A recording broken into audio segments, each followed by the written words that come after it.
طرف اس طرح کوئی شخص اگر منسوب کرتا ہے تو وہ اپنا ٹھکانہ جہنم دیکھ لے. بخاری شریف کی یہ حدیث ہے اور یہ حدیث متواتر ہے. یہ جو حدیث میں بتا رہا ہوں یہ حدیث متواتر ہے, اور حدیث متواتر وہ ہوتی ہے جس کا قرآن کے بعد درجہ ہوتا ہے. جس کا قرآن کے بعد درجہ ہوتا ہے وہ حدیث متواتر ہوتی ہے. اب ایمان کی طرف آئیے. سب سے پہلے ہمیں ایمان کی تعریف کا پتہ ہونا چاہیے کہ ایمان کہتے کسے ہیں, لغوی طور پر اس کا معنی کیا ہے, اور شریعت مطہرہ کی اصطلاح میں اس کا کیا معنی ہے. شریعت میں ایمان کہتے کسے ہیں, یہ کیا ہے. ایمان لغت میں تصدیق کرنے کو کہتے ہیں, یعنی کسی بات کو ماننا. ایمان کا دوسرا لغوی معنی جو علماء نے بیان کیا وہ ہے امن دینا. پہلا کیا ہے, تصدیق کرنا, اور دوسرا کیا ہے, امن دینا. چونکہ مومن اچھے عقیدے اختیار کر کے اپنے آپ کو دائمی یعنی ہمیشہ والے عذاب سے امن دے دیتا ہے, اس لیے اچھے عقیدوں کو اختیار کرنے کو ایمان کہتے ہیں. اور اصطلاح شرع میں ایمان کا معنی یہ ہے سچے دل سے ان سب باتوں کی تصدیق کرے جو ضروریات دین سے ہیں. ان سب باتوں کی تصدیق کرے جو ضروریات دین سے ہیں. آمنت باللہ وملائکتہ وکتبہ ورسلہ والیوم الآخر والقدر خیرہ وشرہ من اللہ تعالی والبعث بعد الموت. یہ تمام چیزیں ان سب پر اس کا ایمان ہونا ضروری ہے, اور ان میں سے کسی ایک کا بھی اگر اس نے انکار کیا وہ دائرہ اسلام سے خارج ہے. مزید اعلیٰ حضرت رحمۃ اللہ تعالی نے فرماتے ہیں محمد الرسول اللہ صلی اللہ علیہ وسلم کو ہر بات میں سچا جانے, یہ ایمان کی پہلی نشانی ہے اور تصدیق کرنا لازمی ہے. حضور کی حقانیت کو صدق دل سے ماننا یہ ایمان ہے. جو اس کا مقر یعنی اقرار کرنے والا ہو اسے مسلمان جانیں گے, جبکہ اس کے کسی قول یا فعل یا حال میں اللہ اور رسول کا انکار یا تکذیب یعنی جھٹلانا یا توہین نہ پائی جائے.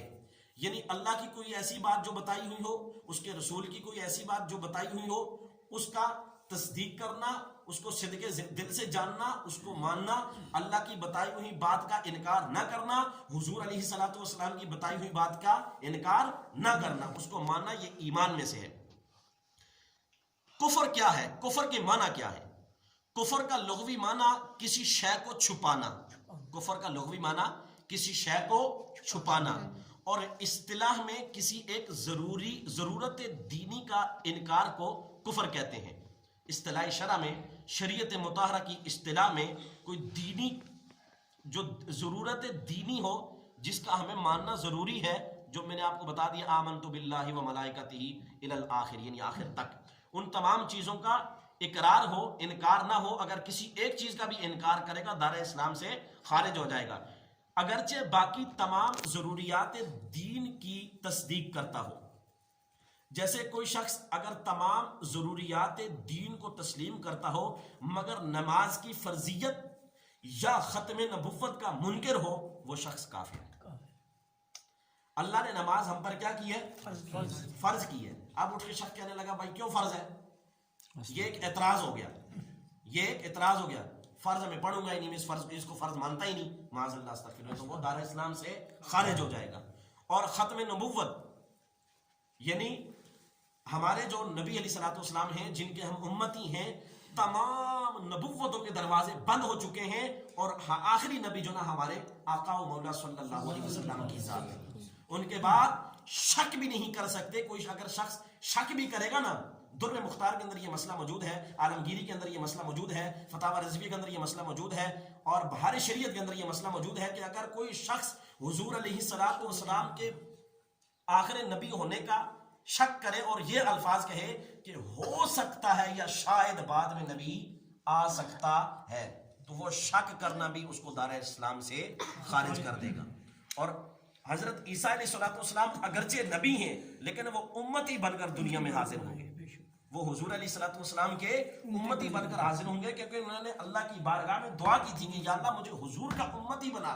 اس لیے انہیں یرفع کے الفاظ قرآن پاک میں ان کو اٹھا لیا گیا آسمانوں کی طرف, اور ابھی تک وہ زندہ ہیں آسمانوں پر, اور پھر ان کو آخر میں جب ان کو زمین پر اتارا جائے گا تو وہ حضور علیہ الصلوۃ والسلام کے امتی بن کر ظاہر ہوں گے. اور پھر ان کی وجہ سے اسلام پھیلے گا، کفار کے ساتھ جنگ ہوگی، ہر طرف اسلام ہی اسلام ہوگا، پھر اتنا کچھ ہو جائے گا کہ فقط اسلام مکے اور مدینے کے اندر رہ جائے گا، باقی بار ہر طرف کفر چھا جائے گا، ہر طرف کفر، پھر قیامت شروع ہو جائے گی۔ اللہ تعالیٰ کی بارگاہ میں دعا ہے کہ ہمیں چاہے کفر التزامی ہو یا لزومی ہو، ان دونوں چیزوں سے ہمیں بچنے کی توفیق عطا فرمائے، آمین بجاہ النبی الامین صلی اللہ علیہ وسلم۔ اب یہ